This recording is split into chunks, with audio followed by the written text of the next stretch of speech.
It begins quietly, almost unnoticed. You're 7 years old, looking into the eyes of a parent who's falling apart. Maybe it's addiction, maybe it's anger, or maybe it's the empty silence of someone too broken to be present.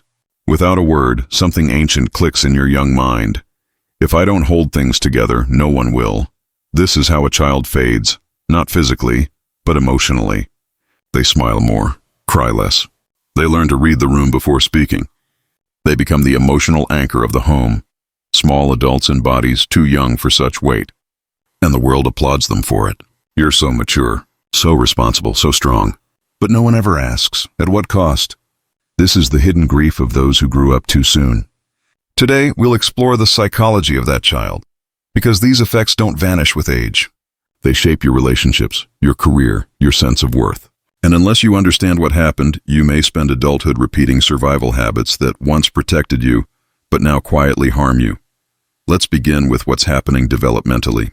When children are made to emotionally care for adults rather than being cared for, psychologists call this parentification. It's when a child becomes the caretaker, mediator, therapist, or protector. This isn't just unhealthy, it actually changes the brain. When a child constantly manages emotions, their own or others, it leads to hypervigilance. You're always alert, walking on eggshells, scanning for signs of conflict. You learn that love is something you earn, that keeping the peace might keep you safe. You start believing your own needs are dangerous while theirs are urgent. So you disappear, not in body, but in spirit. In your place emerges a version of you that performs well. The good child, the quiet achiever, the dependable friend who never asks for anything. You wear that identity so convincingly, even you forget it's an act. But deep inside, something still aches. The child you buried is still there, silently asking, why didn't anyone protect me? As you grow older, the effects deepen. You might become overly independent, refusing help, keeping distance, never feeling truly secure in love. Happiness may feel numb or foreign, as if joy is something you haven't earned. Rest feels impossible because productivity became your proof of worth. Worst of all, you may not realize you're still living in survival mode.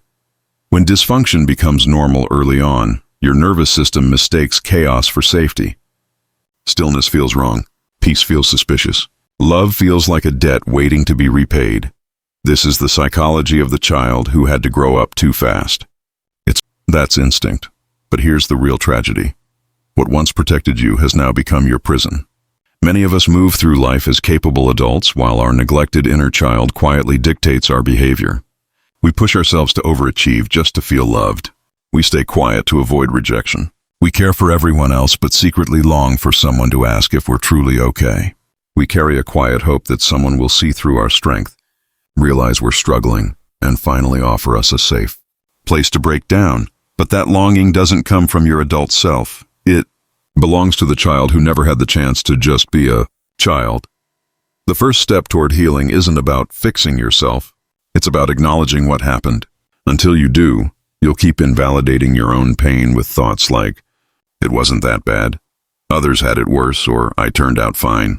But fine is just another mask, and deep down, you know it. So what becomes of that inner child as they grow up? They turn into adults who never truly feel safe, even in peaceful spaces. They become partners who can't trust gentleness, helpers who don't know how to receive help, and people who apologize for crying or shy away from compliments. They confuse burnout for accomplishment. This is the hidden cost of growing up too soon. If your childhood taught you to be strong instead of tender, quiet instead of truthful, or to fix others while neglecting yourself, what kind of adulthood do you inherit? One where you're constantly holding your breath, waiting for someone to give you permission to finally let go. But the truth is, no one is coming to rescue that buried child. You are the one who must go back. Take their hand and say the words you always needed to hear.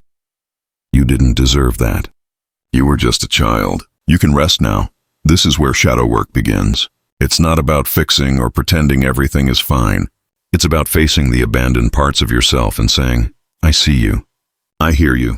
I'm not leaving. That's what real repair looks like, and it's not easy. It asks you to finally feel the grief you once had to bury, to face the anger, the sadness, and the unmet needs, to cry for the birthdays no one celebrated, to mourn the innocence you lost while protecting those who should have protected you.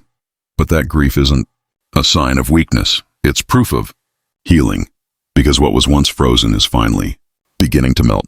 Let's explore how these survival patterns often appear in adulthood, quietly, painfully, and often unnoticed. You might find yourself acting as the therapist in every friendship, always helping others but rarely allowing anyone to truly understand you. You may be admired for your independence, even though deep down, you fear being seen as a burden.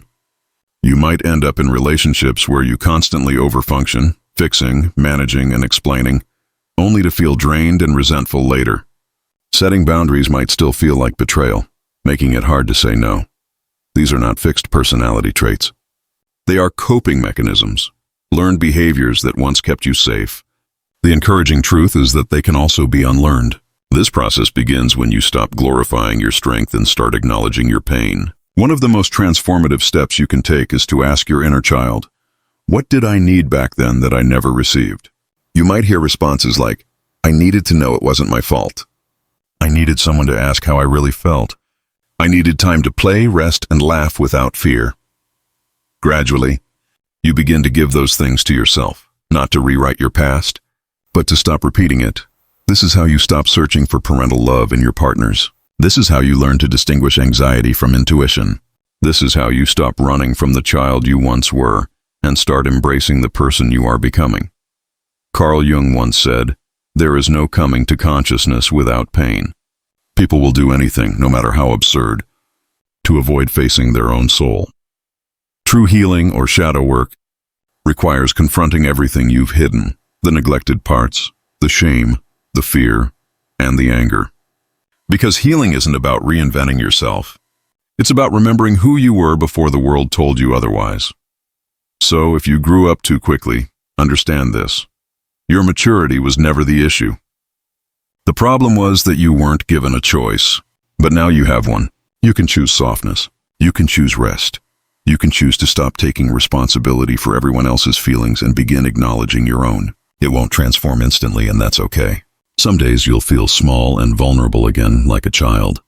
That's exactly what's meant to happen. Welcome that part of you back. Allow it to express sadness, to laugh, to exist freely. You're not broken. You're becoming complete. And maybe for the first time, you're truly growing in the way you were meant to. Not from pressure or fear, but from honesty. You may have missed out on a real childhood, but your future is still yours to shape. And this time, you have the power to create it.